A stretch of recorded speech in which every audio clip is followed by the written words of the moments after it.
Hi everyone, it's me Keith again. Welcome to another beginner's guide tutorial. So this vlog is dedicated to all beginners out there who wish to know anything and everything about computers. So if you have something in mind, please feel free to comment it down below and we are going to create a beginner's guide tutorial for you. We are going to make this tutorial quick and easy to learn. Okay, so let's go.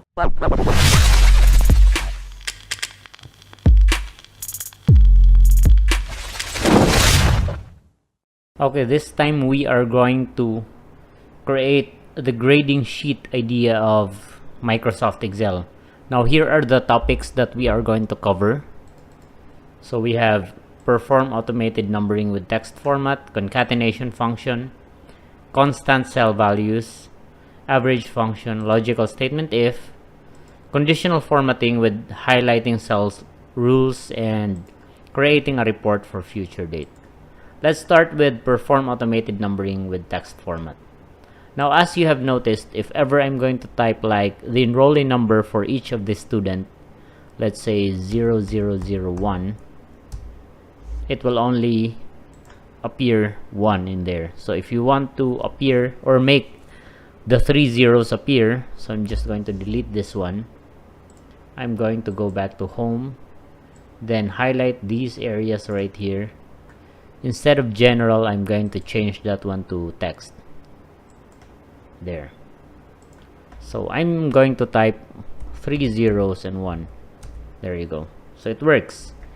Now it's like the concept of this one is Tobias Davila is like the first enrollee for this school, something like that. So we started with a couple of zeros so that we can cover a lot of students, something like that. Okay. Now, so to auto number, all you need to do is just to point here and on this area right here in the corner, double click. That's it. Afterwards, concatenation function. So to create a student number, the concept of this one is like you are going to join two different cell values. The first one is the school year and next is the enrollee number.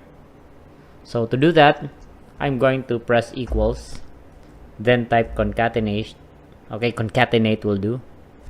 This one, double click. Then for the first text, I'm going to click this part right here, the 2022. And for the second text, first I'm going to type comma, then the value in here. Since I can't click it, all I need to do is just to read what value should be in here. So it's around A5. Okay, so A5, A5, then close parentheses. There you go. But the problem is, if ever I'm going to copy the formula going down,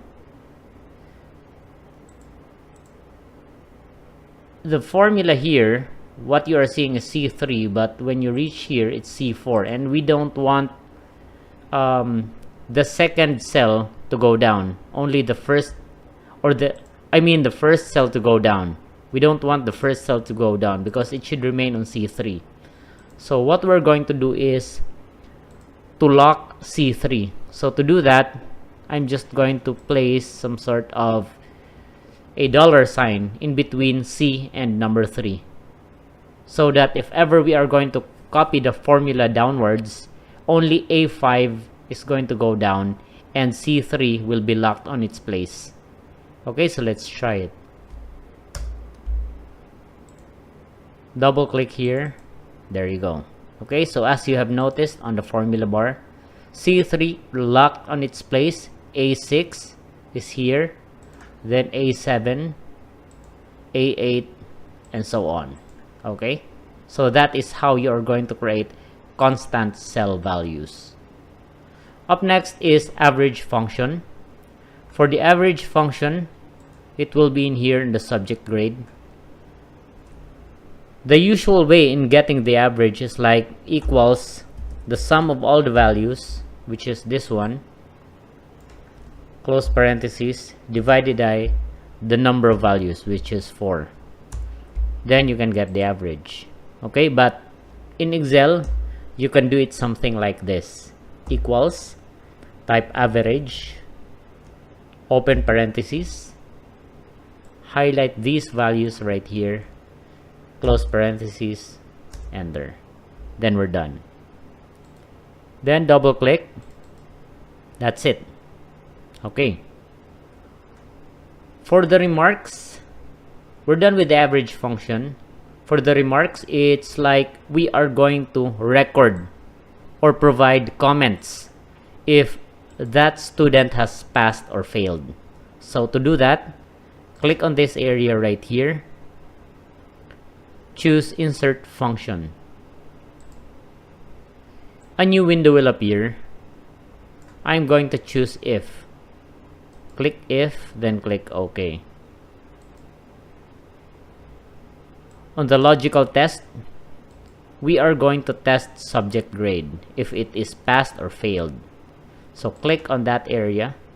Now the passing grade or the least passing grade is 75. So I'm just going to place less than 75. So if H5 is less than 75, it means it failed. So if the value is true, I'm going to type failed. But if H5 is not less than 75, if the value is false, I'm going to type passed.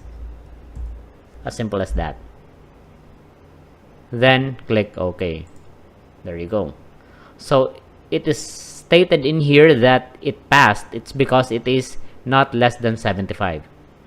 But if we're going to copy the formula downwards, you will notice that one of the students has failed. It's because 74 is less than 75. Next is conditional formatting, highlighting cell rules. So we are going to highlight all the cells here to check if there are students who failed on different terms. So upon highlighting, click on conditional formatting, choose highlight cells rules, choose less than. I'm going to change the value here to the least passing grade, 75. So once I'm going to click on OK, you will notice that all the grades that are less than 75 will be marked red. Creating report for a future date, that will be for the date. So to create a date, of course, you can just type the normal date or you can capture your system's date. This formula will only work if your clock's date is working. So I'm going to type equals, then type now, open close parentheses, enter. Now if you want to change the format of this one, you can just click here, then go to more number formats.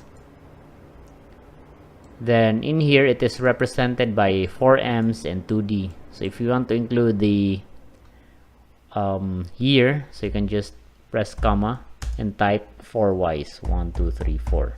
You will see the sample over here. Click OK. That's it. Now for future date, let's say you wish this report to be printed by 2 days from now, maybe around August 13. So I'm just going to press +2. Then that will be August 13 right there. Okay, so that's it. That is how you are going to create a simple grading sheet in Microsoft Excel.